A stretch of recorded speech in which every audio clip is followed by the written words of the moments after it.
In any complex system, whether it is a surgical operating room or a construction site, we strive to engineer away the risks.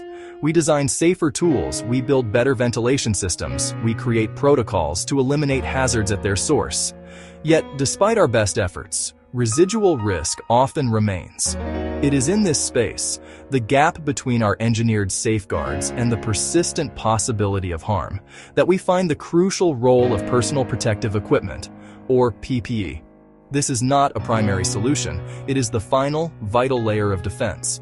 It is the gear a person wears to protect themselves from injury or illness that could result from contact with physical hazards, chemical hazards, electrical hazards, or other workplace and environmental hazards. To use personal protective equipment correctly, one must first understand the available arsenal. Each piece of gear is a specialized tool designed to counter a specific type of threat. Using the wrong tool for the job can create a false and dangerous sense of security. A simple categorization brings order to this catalog. Think of PPE by the body part it protects. This lets us match a known hazard to its corresponding equipment, step 1 in our safety checklist. The variety is vast, but core categories are universal. Let us begin with the head. Hard hat, head protection. Risk, impact from falling objects. Risk, impact from flying objects.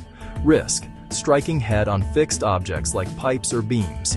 Eyes and face threats, flying particles, molten metal, liquid chemicals, acids, caustic gases. Eye and face. PPE, safety glasses, goggles, full face shields. Each offers different coverage and impact resistance. Hearing protection, earplugs, earmuffs. Critical when noise exceeds safe limits to prevent irreversible hearing loss. Respiratory protection addresses airborne contaminants. Disposable dust masks for nuisance particulates. Specialized respirators with cartridges for chemical vapors or gases. Choice is absolutely critical. A dust mask offers zero protection against chemical fumes. Hand protection is the most diverse category. Leather gloves for abrasion. Nitrile or latex gloves for biological or chemical hazards. Insulated gloves for extreme temperatures. Kevlar gloves for cut resistance. Hands are often the most exposed part of the body. Choose gloves carefully. Feet and body protection. Safety-toed footwear with steel or composite reinforcement. Soles can be puncture resistant. Soles can provide better grip on slippery surfaces. Full body protection, coveralls, aprons, high-visibility vests. High-visibility PPE protects by making workers seen by vehicle operators. Understanding this basic catalog is foundational before addressing application mistakes. Each item is a solution to a specific problem. The single most common and dangerous mistake in using PPE is selecting the wrong type for the specific hazard at hand. This is a failure of knowledge, a mismatch between the problem and the tool. A worker might grab a simple dust mask before spray painting believing they are protected. A dust mask filters large particulates, not fine mists, and volatile organic compounds in paint fumes. That creates an illusion of safety while the lungs remain exposed. The protection is functionally non-existent for that threat and can lead to long-term respiratory illness. An employee might wear standard cottonwork gloves while handling a corrosive cleaner. The cotton will quickly absorb the chemical, trapping it against the skin and causing a more severe burn. The correct choice: chemical-resistant gloves, nitrile, neoprene. Wearing standard safety glasses where splashes are likely is a critical error. Goggles form a seal around the eyes, preventing liquids from seeping in around the edges. To fix this, shift from guessing to methodical hazard assessment. Pause and ask, what can cause harm here? Is it an impact? A splash? A particle? A vapor? A sharp edge? Identify the nature of the hazard. Second checklist point: match equipment to that hazard. Read the manufacturer's instructions or the SDS. These documents explicitly state required PPE.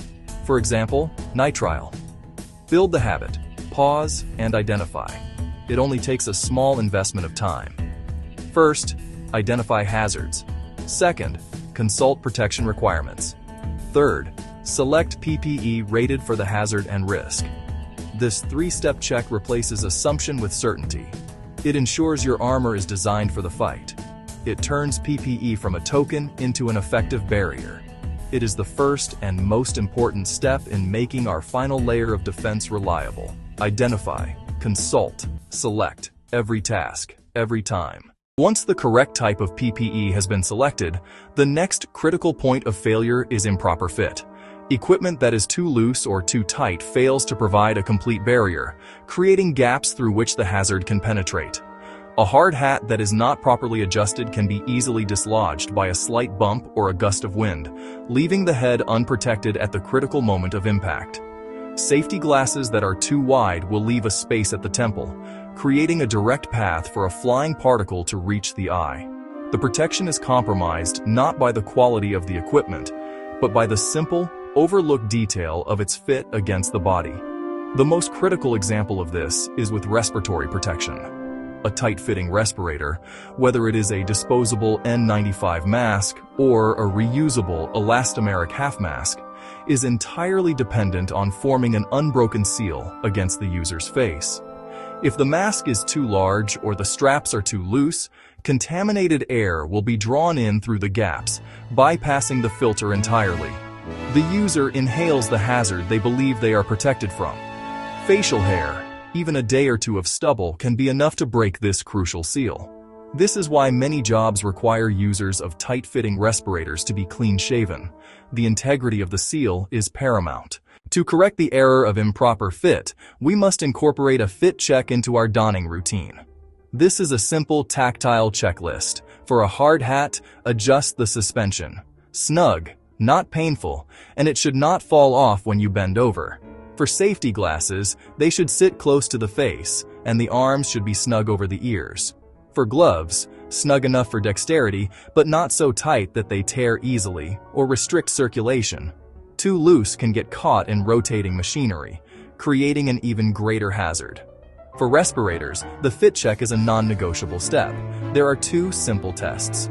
First, a positive pressure seal check. Cover the exhalation valve and breathe out gently. The facepiece should bulge slightly, with no air leaking from the edges. Second, a negative pressure check.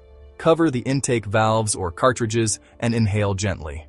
The facepiece should collapse slightly, with no air leaking in. If a leak is detected in either test, readjust the straps and nosepiece and test again. This two-part check, taking no more than 10 seconds, confirms your respirator seal is ready to protect you. Section 5. Mistake number 3. The peril of improper sequence, donning and doffing. The order in which PPE is put on and taken off is not arbitrary. It maximizes protection and minimizes contamination risk. A common mistake is performing these actions in a random order.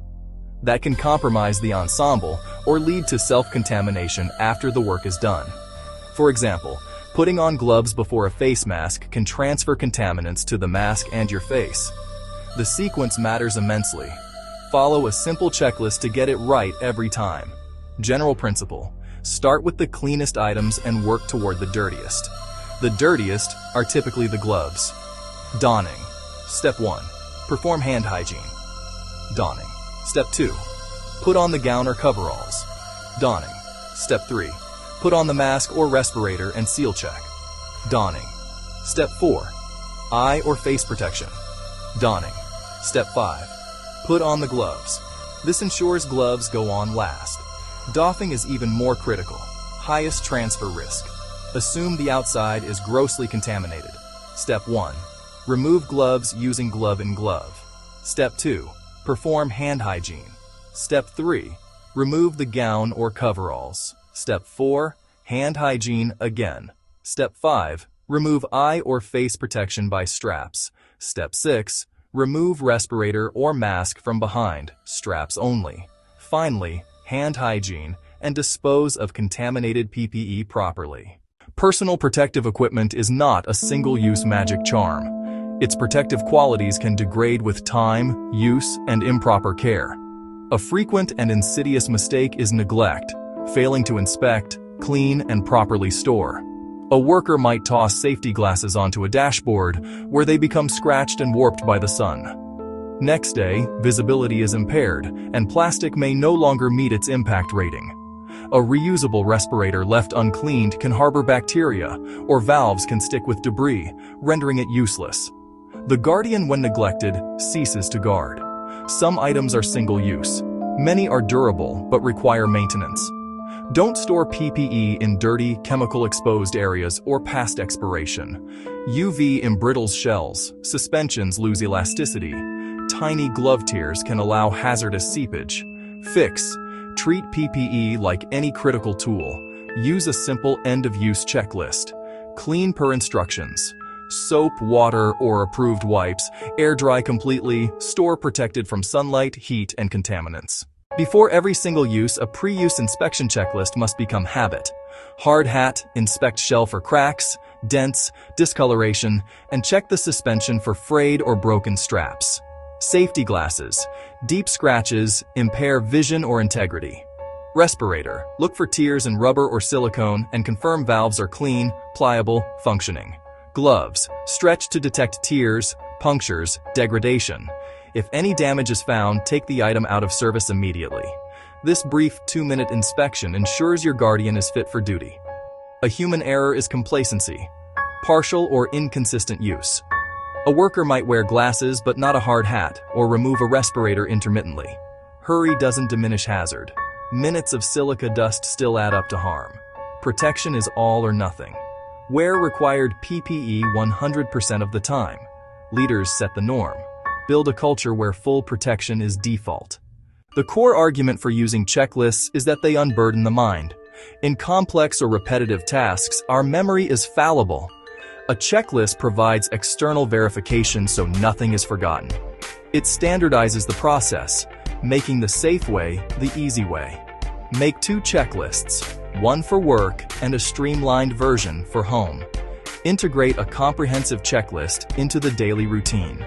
Memorize it or print it on a durable card. Use it as a script, before, during, after. Address the failure points. Selection, fit, sequence, care. Workplace checklist. First, assess the hazard. Impact, splash, dust, fume, sharp.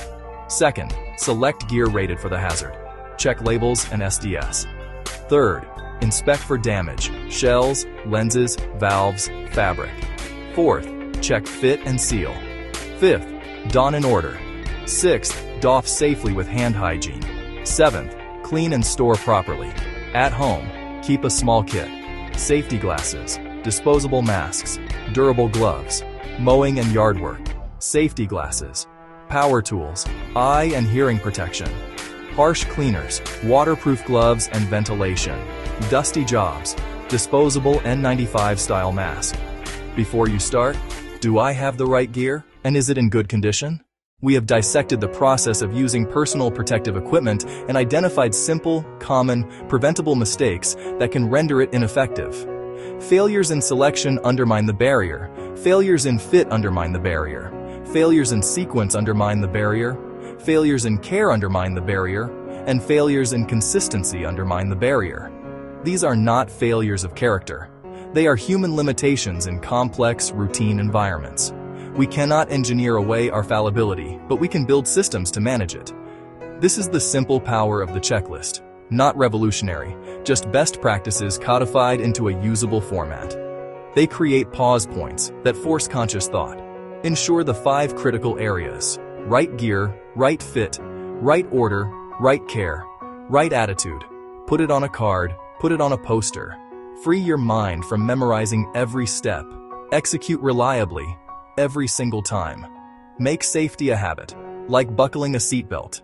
Use the checklist. Adopt the habit. Identify risks. Select, use, and fit PPE correctly, every time. Your well-being depends on it.